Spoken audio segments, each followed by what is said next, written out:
Have you ever looked at your relationship history and thought, wow, I really have a type, and that type is emotionally unavailable, slightly confusing, very charming, comes with free emotional damage? You meet someone kind, consistent, emotionally available, and your brain goes, he's nice, but I'm bored. Then someone emotionally chaotic walks in, ignores you for 3 days, sends one deep message at 2 a.m. and suddenly, this is my soulmate. If that sounds familiar, stay with me, because today we are unpacking why we are drawn to people who hurt us, using psychology, attachment theory, trauma science, and a lot of humor. Because if we don't laugh, we'll cry, and we've cried enough. Here's the truth nobody tells you: you are not unlucky in love. You are not weak. You are not stupid. Your nervous system is choosing partners, not your logic.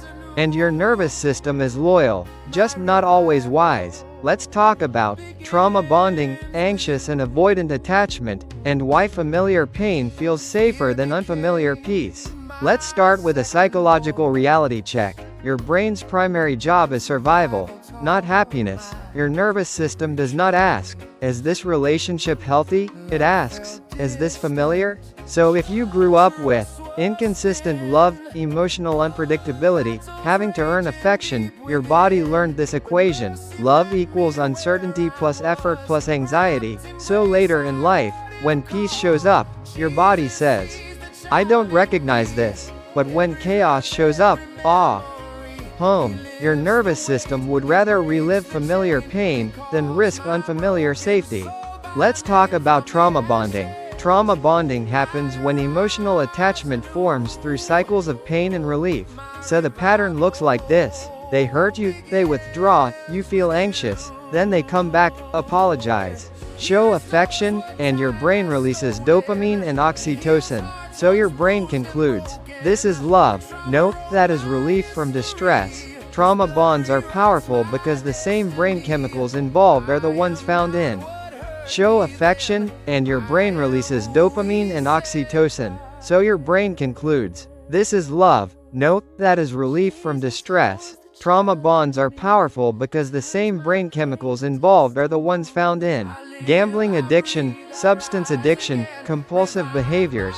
So when you say, I know they're bad for me, but I can't leave, that's not romance. That's neurochemistry. Because the love is not constant, it is intermittent, and intermittent reinforcement is the most addictive pattern known to psychology. Your brain starts chasing moments. That one good day, that one apology, that one affectionate message, and suddenly you're emotionally invested in crumbs.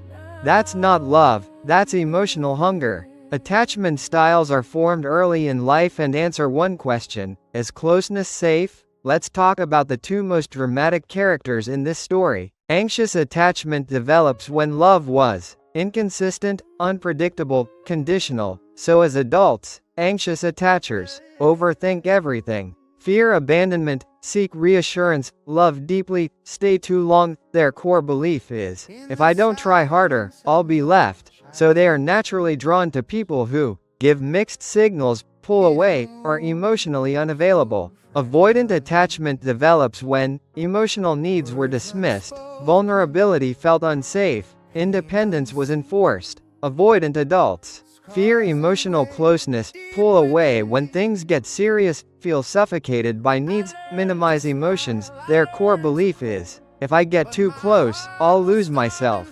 When anxious and avoidant people meet, psychology says, oh no, Hollywood says, chemistry, the anxious person pursues, the avoidant person withdraws. The more one chases, the more the other runs, and both feel triggered, unseen, unloved, but also addicted, emotionally hooked, unable to let go. This is not love, this is attachment activation. Let's talk about the most uncomfortable truth. Familiar pain feels known, predictable, controllable. Unfamiliar safety feels boring, suspicious, too quiet, too good to be true. So when someone communicates clearly, shows up consistently, respects boundaries, Your trauma says, "Where is the chaos?" Your nervous system says, "I don't know how to relax here." Healing feels boring at first because peace doesn't spike dopamine. Leaving a trauma bond feels like anxiety, emptiness, physical discomfort, missing someone who hurt you, because your body is detoxing from emotional addiction. You don't miss the person, you miss the chemical highs.